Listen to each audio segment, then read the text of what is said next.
name is Geo Lanez. I'm so excited to be here today.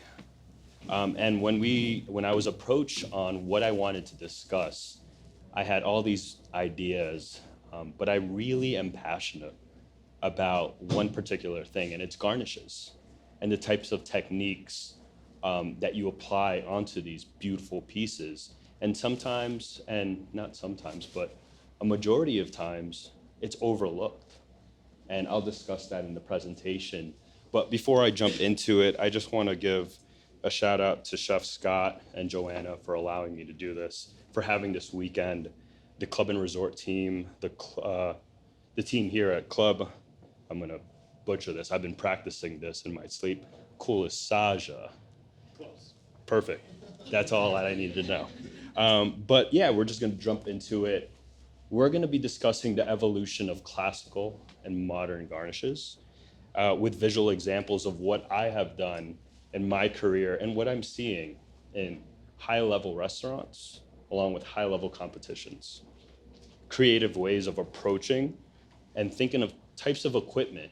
You don't necessarily need a $20,000 piece of equipment to create these items. And I'll show some local places that you could go and get it yourself or recreate it in your own creative minds. I'll be sharing resources of where I purchased these items as well. Again, I don't work for any of these companies, so it's just based off of my experience. And then also I'll be demoing and asking some individuals to come up and help me plate up this beautiful plate later on today. And then we'll have some questions and answers a little later. Again, feel free to just raise your hand and ask questions throughout the whole presentation, but we're gonna go right into it. The definition of a garnish. Can someone just kind of shout out what you think is a garnish? Flourish. So yeah, it's something that, again, it's overlooked many times. And when I was thinking of what is a garnish, really, what is it? Is it a component on a plate? Is it the main piece? Is it this starch item or the veg? It really is. It's actually, it enhances and complements those components. And you'll see it a little later of the examples, but it should be purposeful. There should be intent to why we choose to put that specific item on a plate.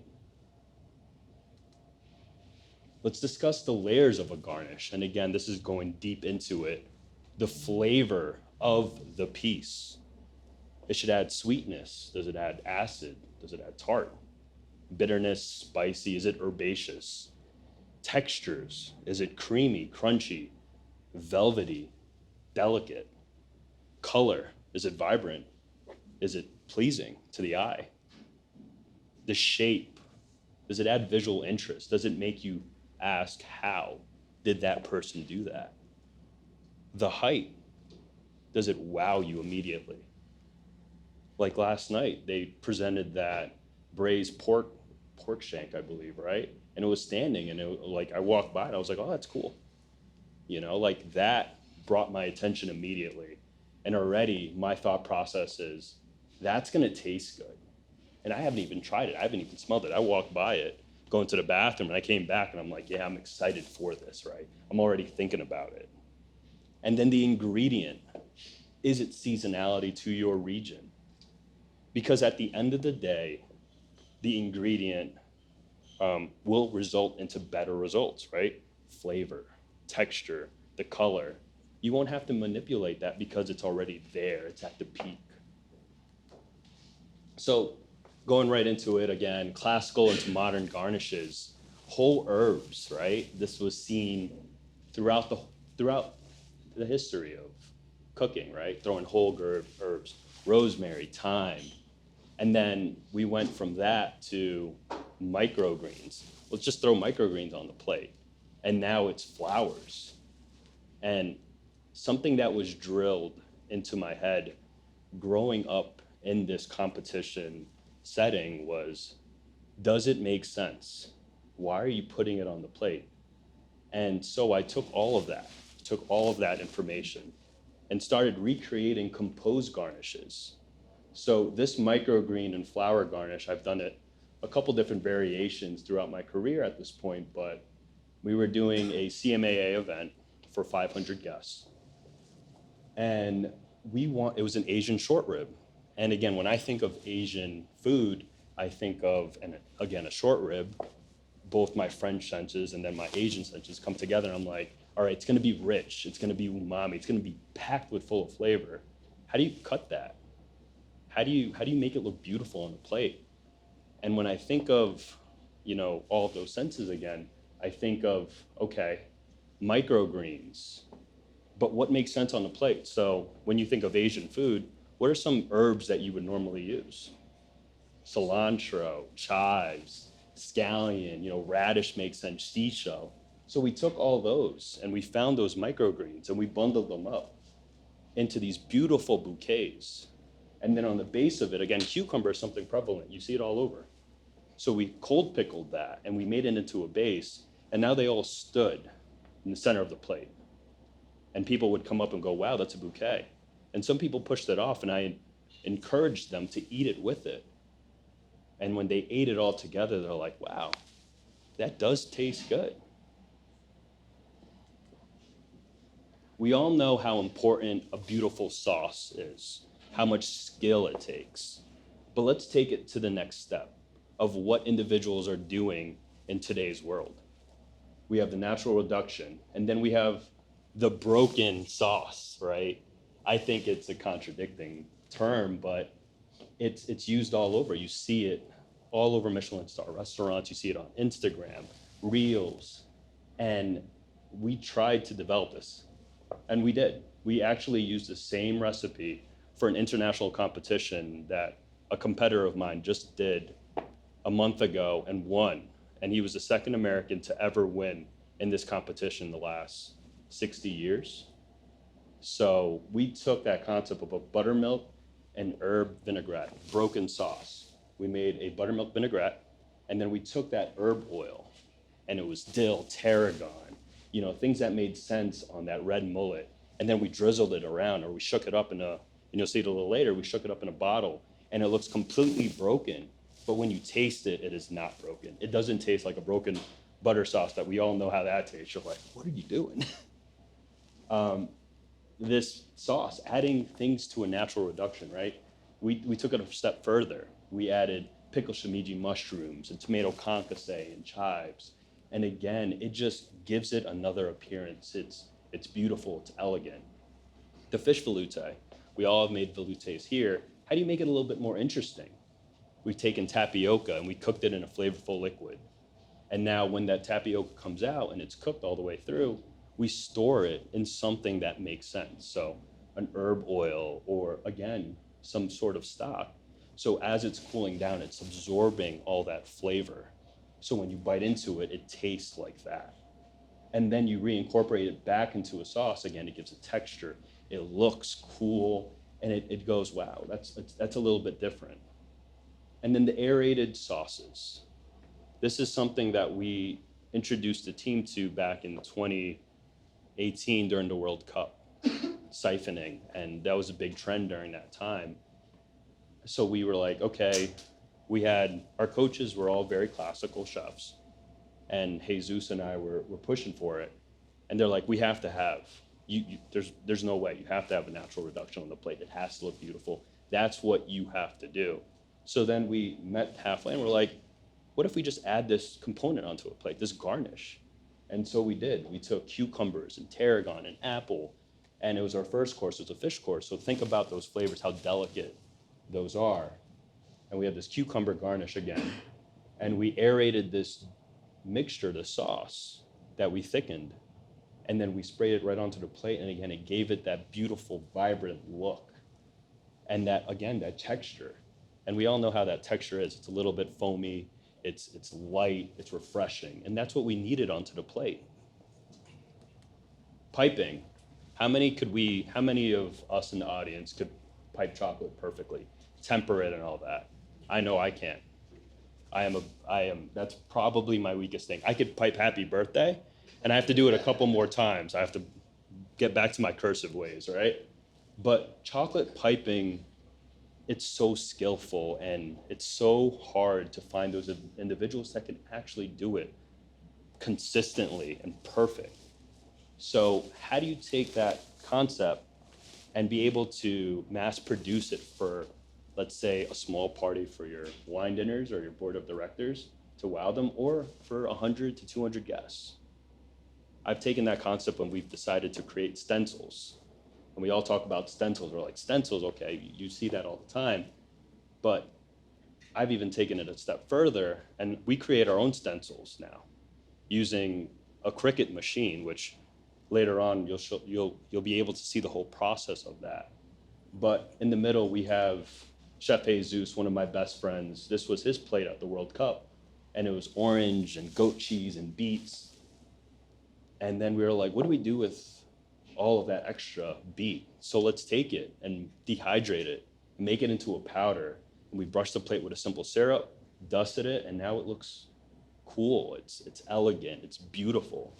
Over here, we have a plate created by one of the chefs in the audience, Chef Michael Shannon. He actually won Chef of the Year. And this was his second course, the salad course.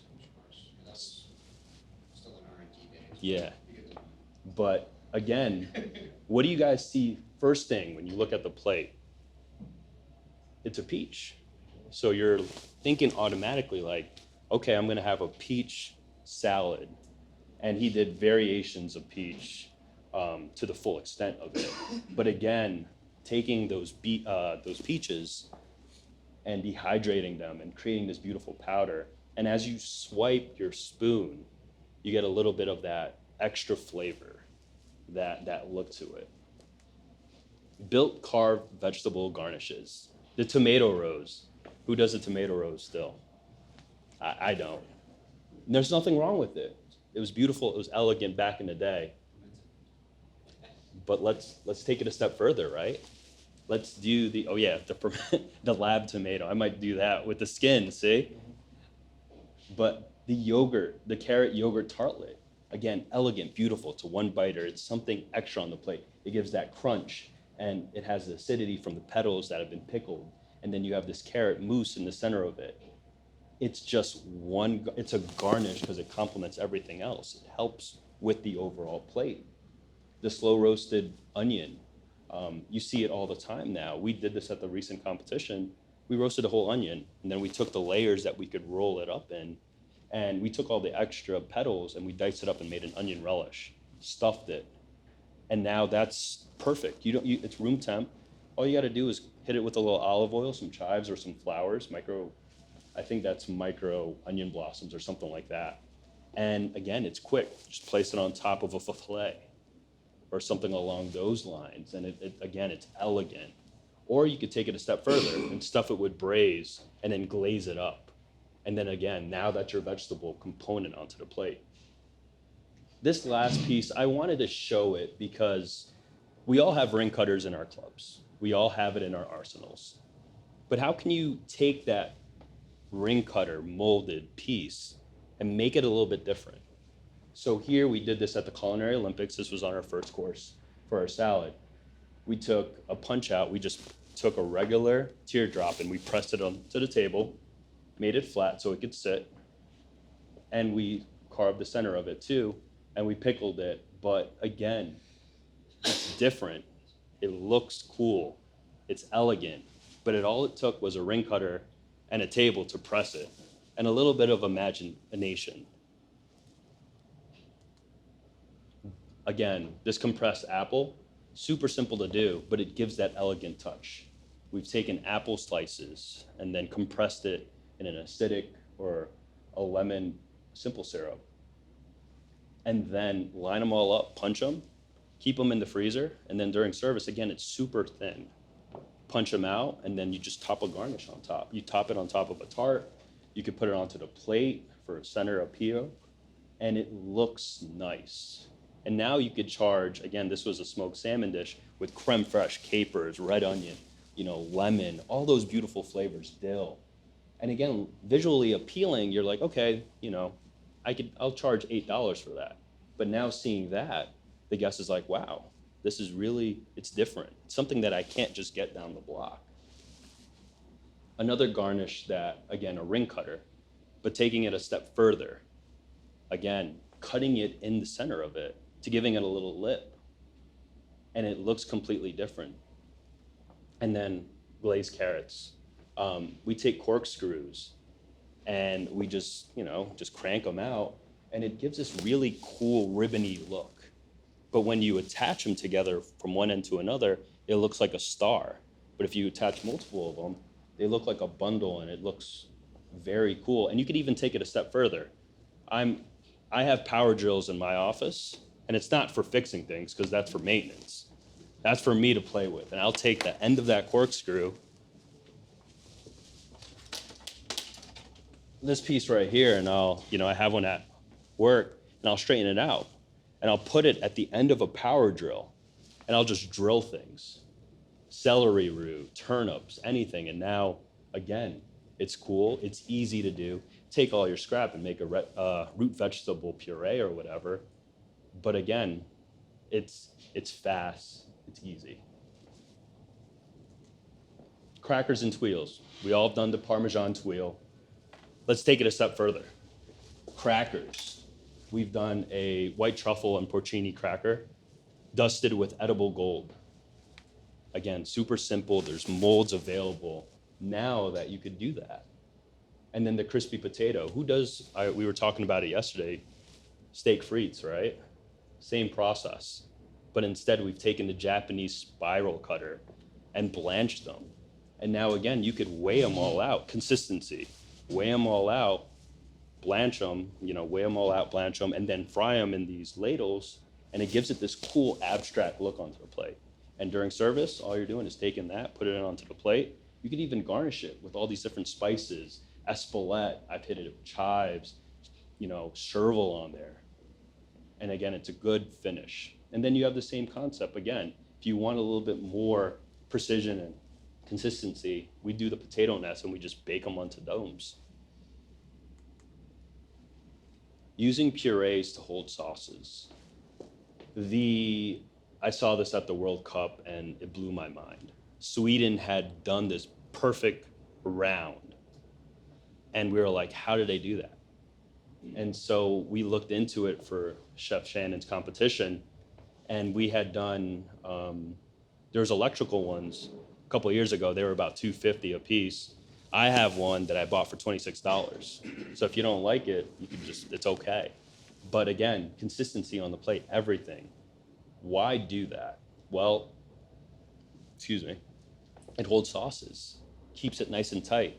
And again, it doesn't run all over the place. How many times do you sauce a plate, server goes to the table, and it looks like someone just threw it on the plate? Consistency, the visual look. It also helps with temperature. Keeping it nice and tight, it's going to keep it hotter for the guests. And you could do all these purees prior to a banquet. Just hit them all up, put it on a plate tree, and then keep them under the light afterwards. And now your purees are nice and warm because, again, of how thin it is. And then just keeping your sauces there, you're all set, ready to go. Utilization of sprays, cocoa butters. You could get them in cans, and I do a creme fraiche mousse as a dessert. And my executive sous chef will spray them all with this velvety texture. And we'll let them sit room temp, so when the guest eats it, it's beautiful, it's velvety. And there are times where, let's say it, people make mistakes where they don't add the right amount of gelatin into it, and we're like, oh, shoot. But it holds it in. It's another texture that prevents, those little mishaps.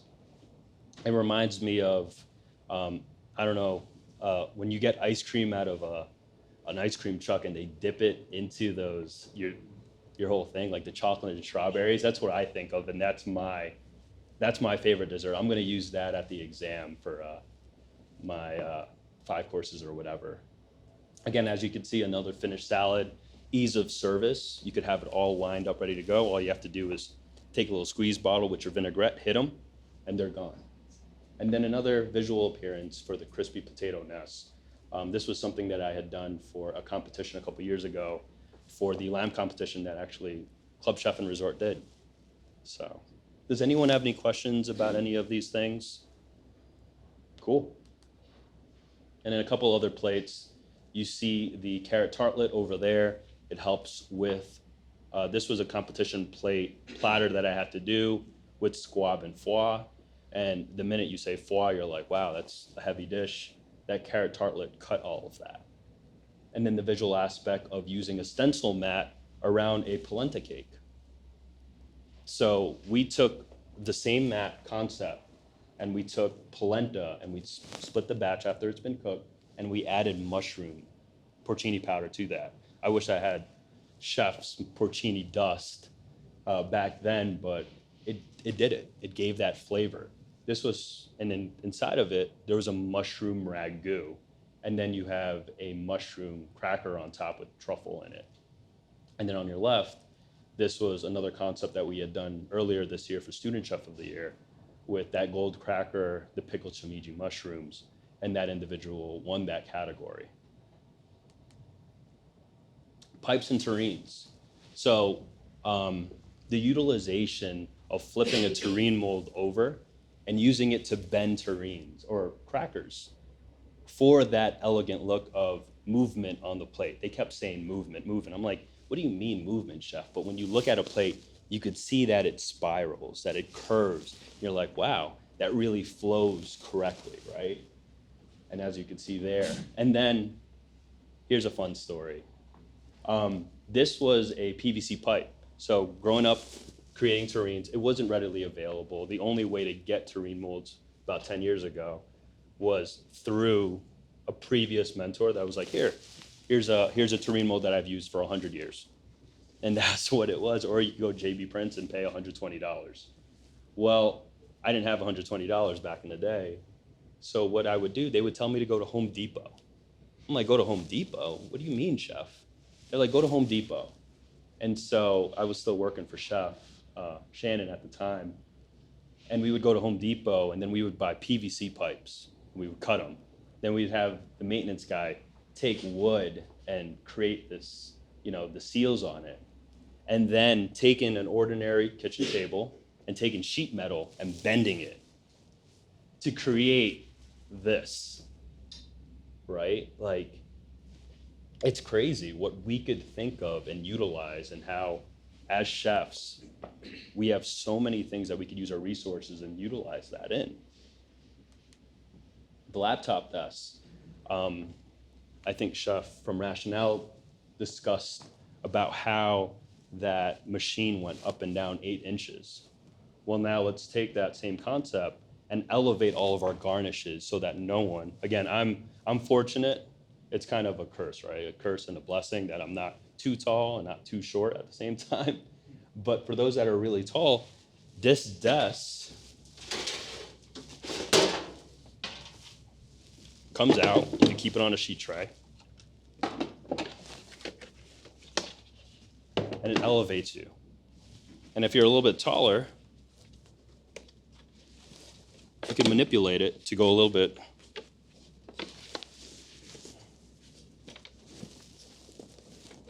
to maneuver it back and forth. Again, the refinement of these things. I remember seeing Sweden, the top team in the world, doing this, and you see it at the Bocuse, and they're so methodical in every little detail that they do. And it only took $47 to go, wow, now it looks cool.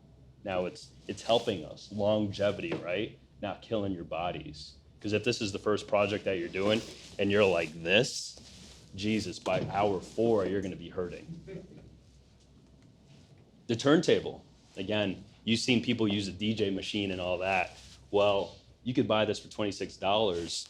And again, all you have to do is plug it in. And I'll do a little demo on that, but super cool, easy. Sterilite containers. As you can see, I have a ton of stuff here, and we all are very busy at our workplaces. So how do I manage to travel and not take a full day of organizing? Well, I put it all in Sterilite containers and organize my sheet trays or my product in there. So when I get to a place, I just take it out, put it on a sheet tray, and you're all set, ready to go. We do this for competition. We do this for, storage and efficiency throughout the day, right? because now you're not taking 8 hours, you're only taking an hour to set up, and you could walk away from it. Flooring trowels. I don't put tiles down, I don't know any of that stuff, but I know how to use that stuff for food. And taking these pipings, these rectangular levels, and keeping it all even. Again, precision, consistency. And for me, whenever I would create these lines, either a righty or a lefty, you're gonna swing. But creating a box, and now you're pushing it through so it's leveled and that thing has something to follow, it's always going to be perfect. And you don't have to tell one of your cooks, hey, redo that because it's a little off to the right or left. And then again, I have pricing here. You could get it from Home Depot. Precision again, taking all those cucumber molds and slicing them and making them all perfect. Same thing with your salmon terrines or anything like that. And then taking your trim and then creating a rillette or something along those lines.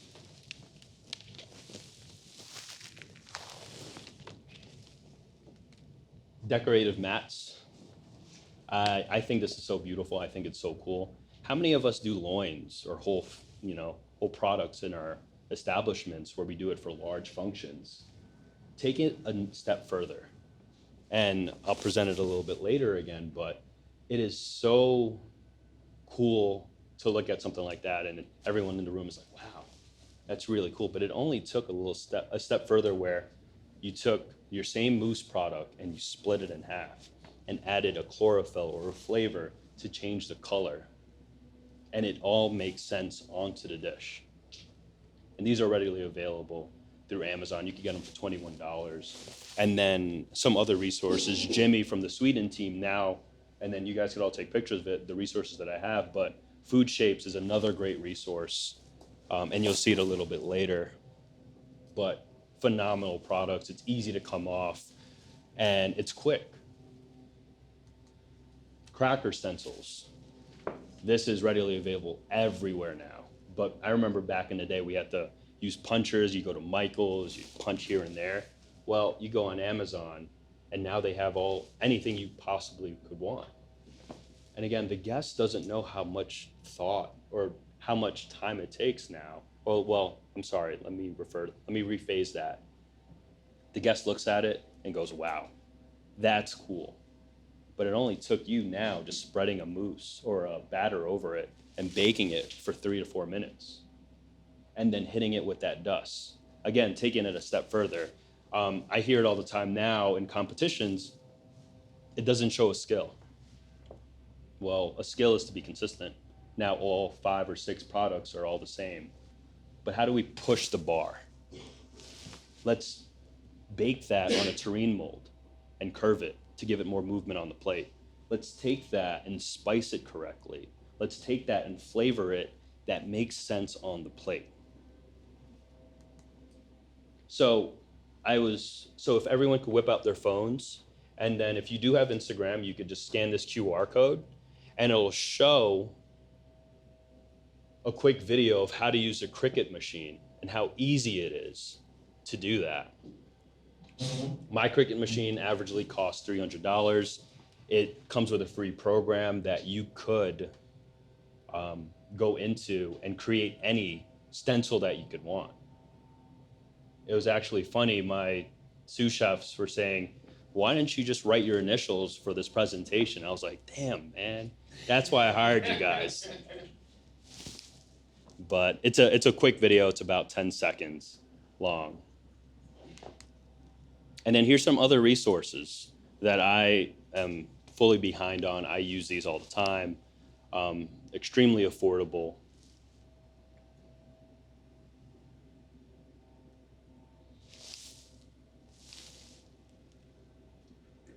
Cool. So we're gonna go into, I'm gonna skip this demo. This will be a little bit later. I have it in the back, but a pipe cracker, here's a recipe for that. And then I'll print all these out, I'm sorry, for anyone that wants these recipes. But we're gonna go into the batter stencil. So what I'm actually going to do is, we have this, cool. If you guys can't see or wanna come up closer, you guys are welcome to as well. Working all right there. Oh, cool. So they don't have to get up. I'm going to take that.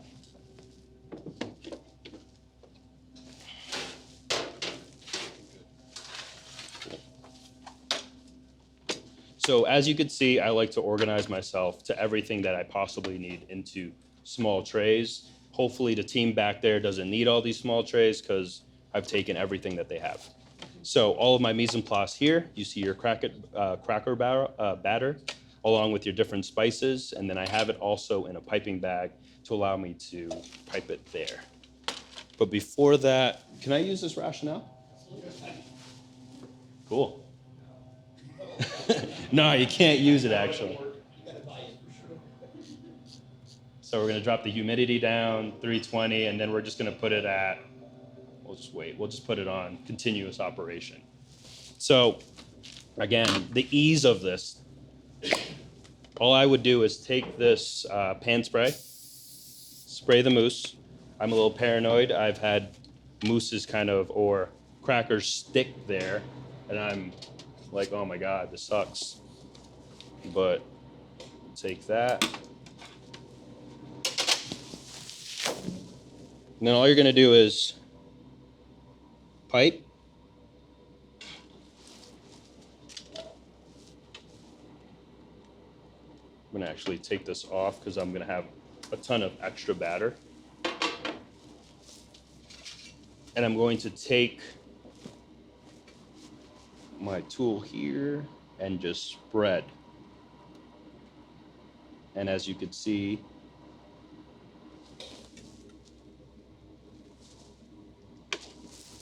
and you could take all this extra batter, again, nothing to waste, and put it back in a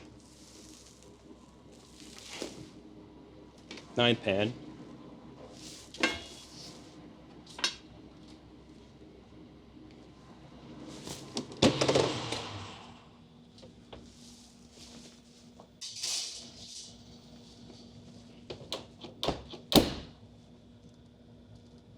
Bake that for about 2 minutes. If I burn it, then we will redo it again.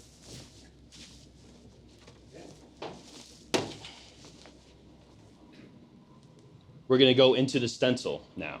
Does anyone want to help me with this and see the ease of it? Cool. So I will, oh, perfect. So here I have a stencil that I've already created. It's a little leaf. We're gonna actually, chef, all you're going to actually do is dusting onto the tuiles, dusting. So here's my setup for this. We're gonna actually take, here, let me just, you could take the plastic wrap off there. This is creme fraiche mousse. From what I've experienced, is using a fat onto the plate will help stick the spice or herb garnish that you would want. Sure, I'm not burning these crackers. Cool. So all you're gonna do is, here, you can just take that paintbrush and brush it on there. Take this in front of you. Yep, just brush it into the holes. And this is a double adhesive tape. And you're gonna fill it completely, yep. Oh, so you cut it into tape. Yep, so double adhesive tape. And then the first adhesive is to go onto the plate so it sticks. The next adhesive, you could then peel that layer off, is when you dust the herb or spice on top. And that's garbage right there. I like to stare at it and say, wow, I've done a great job today. You'll put that in your little sifter there, close that up. And then the idea of this would be that any leftover spice or garnish, oh, you could close that guy too. Yeah, so you take the end of that and then you turn it. Yep. Fancy, right? Golly. My What do they crackers. make these days? So the crackers need another minute. Let me put a timer or else I'll forget. And then we'll burn crackers. 30 seconds probably. And then you'll just dust right on top of that. as long as you put enough of that, yeah, you're gonna have to put a lot of that stuff in. A lot more. Yeah, chef. Cool. As chef is doing that, we're gonna multitask, and we're gonna actually have someone do the stencil now. Anyone as short as me? Cool, chef. So you don't. He's using the Yeah. that piece. We'll actually take this.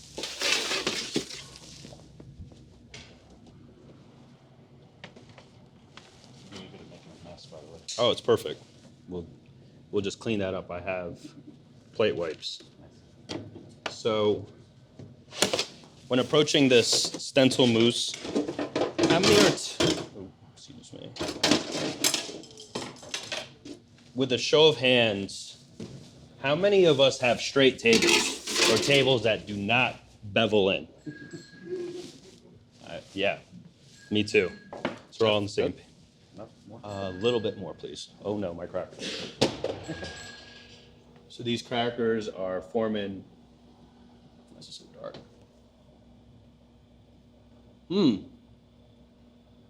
Interesting. Looks like my crackers are not forming correctly. So we're going to continue rolling. That's going to go for another minute. Chef, if you could line that plexiglass on the bottom, that is perfect. Okay. Now what you're going to do is take this plate wipe. Looks like I did not wet it prior to my demo. So I also have alcohol wipes. Oh, that works too. Yeah, dump that in there. And we'll just wipe around the plate to clean that up. Chef, while you're doing that, if you could just take this stencil. And again, using plexiglass is something that I recommend. It helps keep consistency. It won't bevel underneath you, and it'll keep it nice and straight. So chef, if you could take that mat, put it underneath your plexiglass, and then take that and put it in the center, that'll work out perfectly. Yes, chef.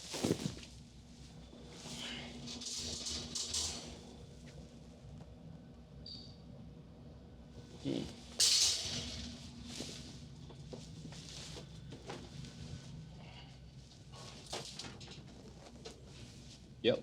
So now you're gonna take that tape right off. And you're gonna pull away from it. You're gonna go left.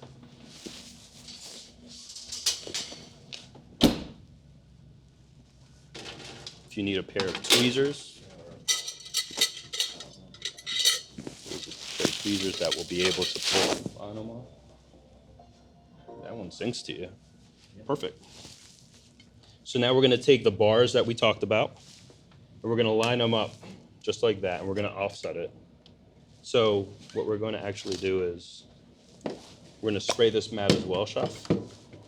And then you're gonna actually pipe, you're going to take this green mousse and you're just gonna pipe it onto there. No bars right as of right now, because you wanna do that first layer.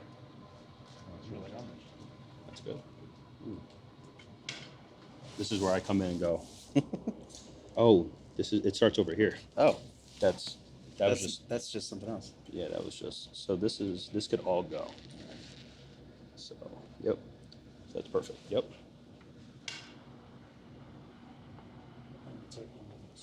I use a double adhesive tape. So we're gonna take that. How's it coming along? Is it gonna rip? Oh, that's perfect, see? Oh, I said it too soon. That's okay. You just keep going around it. Just fill them out. Yeah, you're just gonna pipe from this way. Just pipe 2 lines there. And then pipe another line. Yep. And we're just gonna spread that out, and then we're gonna actually take that. We'll use that palette knife. We'll actually just we'll put plastic wrap right over it. Then we'll just go right on top. All right, we're almost there. Because I kind of thought of a situation. I have these Q-tips that, again, that person or your Terrible sous chef. oh, it's perfectly fine. It's your first time doing it. Oh, Yeah, we're almost there. Okay. So what we'll do is just wipe around the plate and clean that up a little bit. Okay. We'll still make it beautiful. That's perfect. Yeah, so we'll take a little bit of this grain mousse and then we'll pipe it right on top.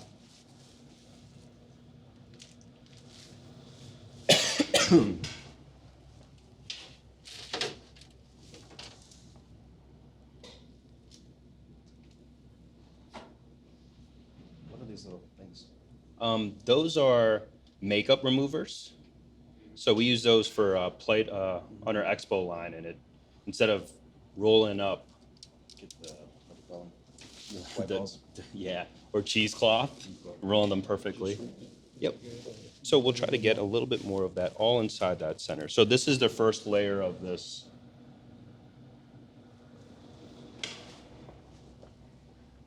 Or just tap it off? Yep. Yeah, you can tap it off a little bit, and then we'll just go over it with this, and then we'll kind of. Excuse me. I've made it all wet. No. Don't worry, I have. Yeah, we could just go through with the Q-tip, just kind of going around it. We'll just get a nice feel for it. Cool, perfect. Now what we're going to do is just take these bars that you'll offset it a little bit.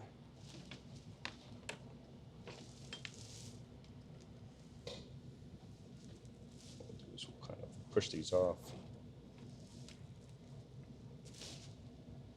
And then you'll pipe the second layer of mousse on top, do the same process, and then now you'll have a 2-tier plate.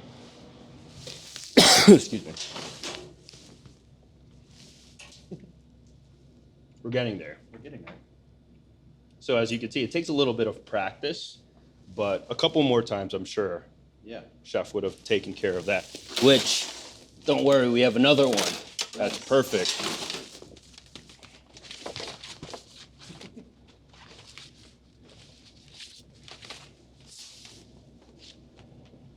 So the Cricut machine will cut these into perfect stencils. You'll apply the first layer onto the plate. Yep, you'll just, I would pipe a little bit more, Chef. Yep, just right on top. And then you'll start from one end and then you'll push it down. And from there, you'll have a finished plate. Do you have a squirt, an empty squirt bottle? Squeeze bottle? Empty squeeze bottle, I do not. You can use the air still. Oh, that works too. So Chef just said using the air from an empty squeeze bottle may help.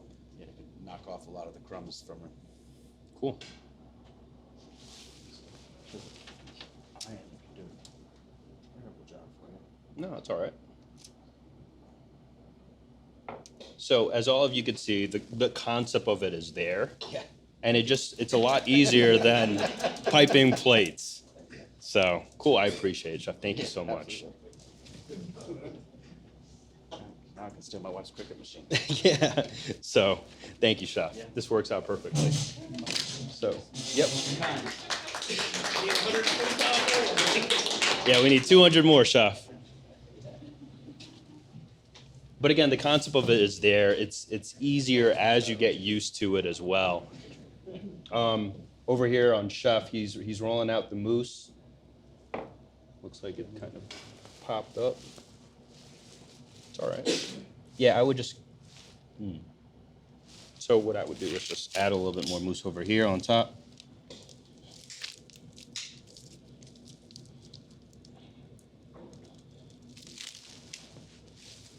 Same process. Taking it. These bars help keep it just a layer right on top. Roll it out, and then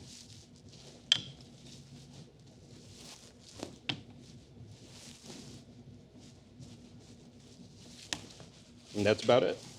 Super simple. Again, it seems like we have a little bit less mousse here, but it'll be fine for what we're using it for today. Oh, thank you. Thank you, Chef. I appreciate it.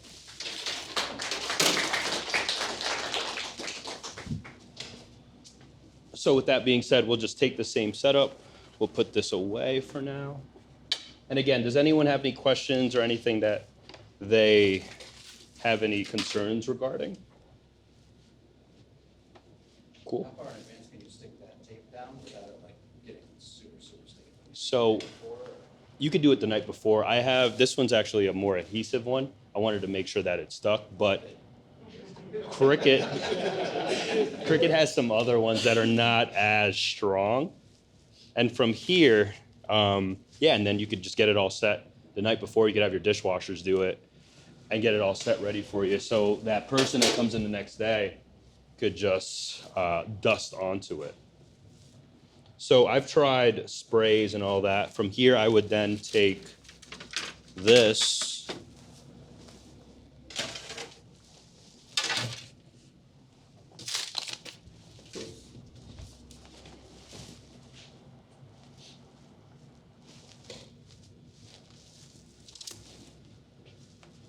And I would bake it on steam to get the following result.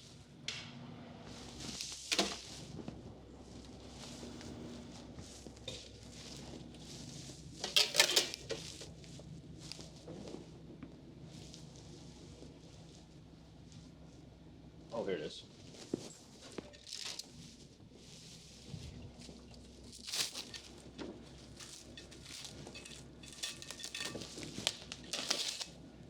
So this would be your mousse mat that you would get. Another idea of using this, again, if you want that scallop flavor onto a plate, you could punch it out and keep it as a stencil and decorative piece for your plate. So during that, we'll actually just keep this over here for now. And for tomorrow, or I'm sorry, in a little bit, I'll go through a little bit more in-depth way of doing all these things.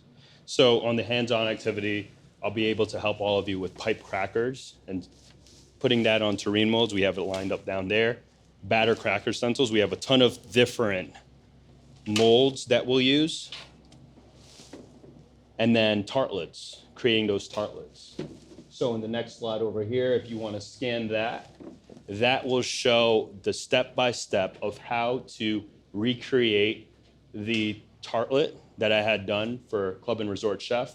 It was on the cover of the 2022 cookbook. You could refer back to that for the recipe and the breakdown of that tartlet. Any questions?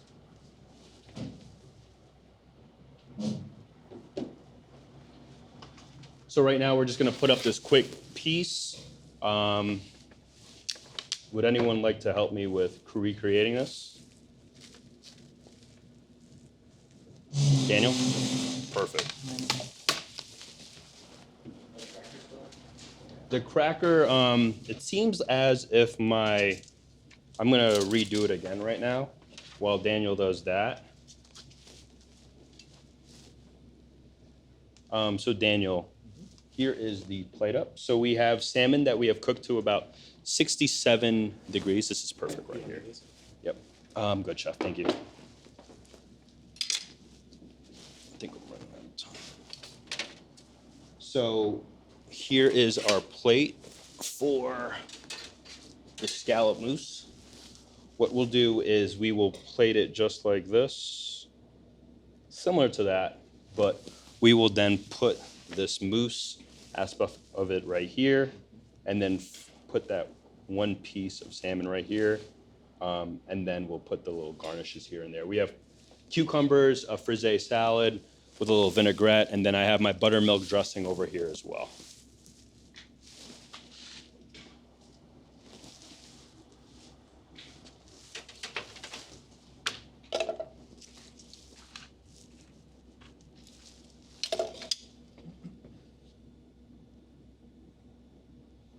Cool.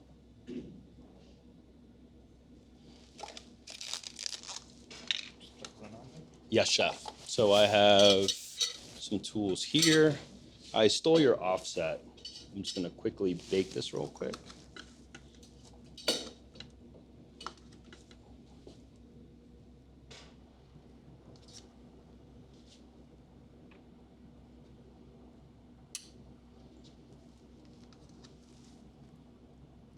Oh, I'm sorry.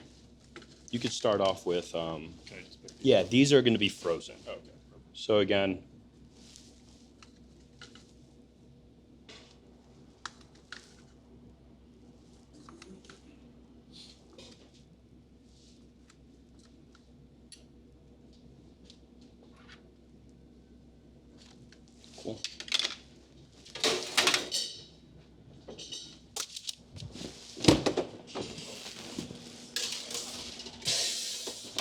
Just one. I put one piece right there, yep.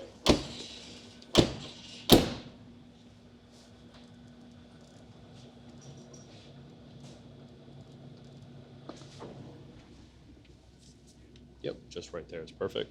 So we have a citrus terrine that we have taken that same concept, compressed it in a simple syrup with all of its juices, and then added gelatin to it. We did 2 sheets to 100 grams. I have a little bit of olive oil over here, chef. Olive oil here, and then I have some molten salt as well.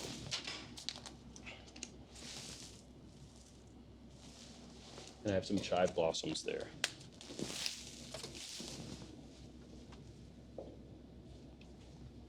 Yep. Just right on top. Just right on top is perfect. Cool.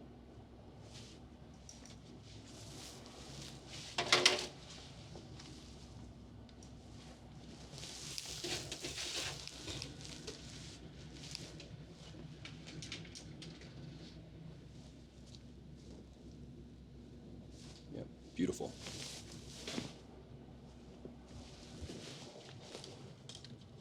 While chef is doing that, I'm gonna just take a little bit of olive oil, put some molten salt, and brush the face of that salmon piece.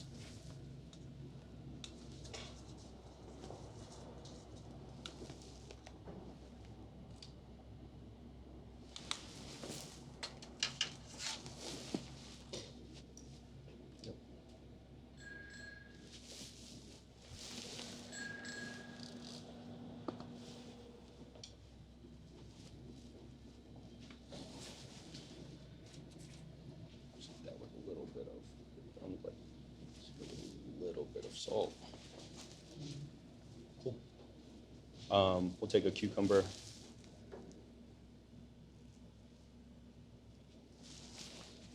Just put it right here.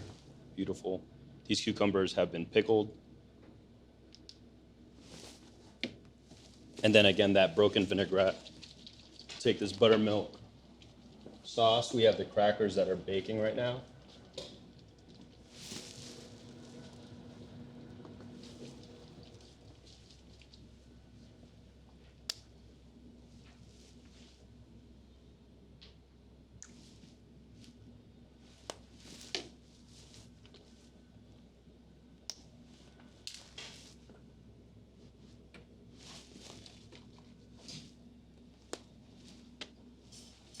And that's about it.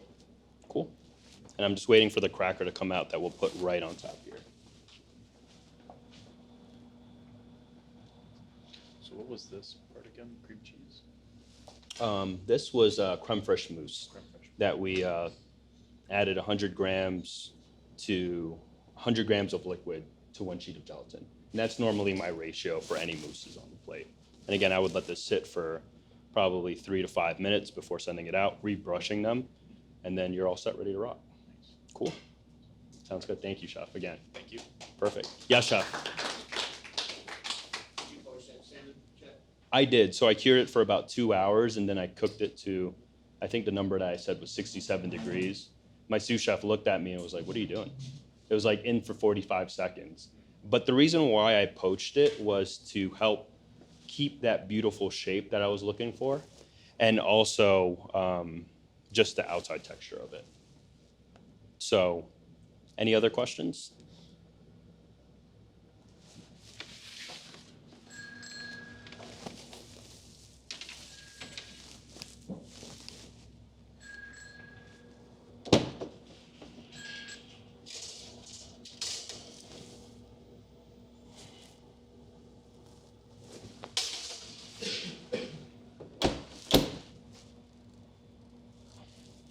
So that is it. We'll review crackers in the kitchen. I'm going to redo this recipe, but that cracker would go right on top of here, and then I have all these beautiful spices to hit it up afterwards. Again, thank you for having me. If you'd like to connect, here's my information. You could just scan me into your phones. That's my Instagram. You could follow, and we'll go from there. Cool. Thank you, everyone.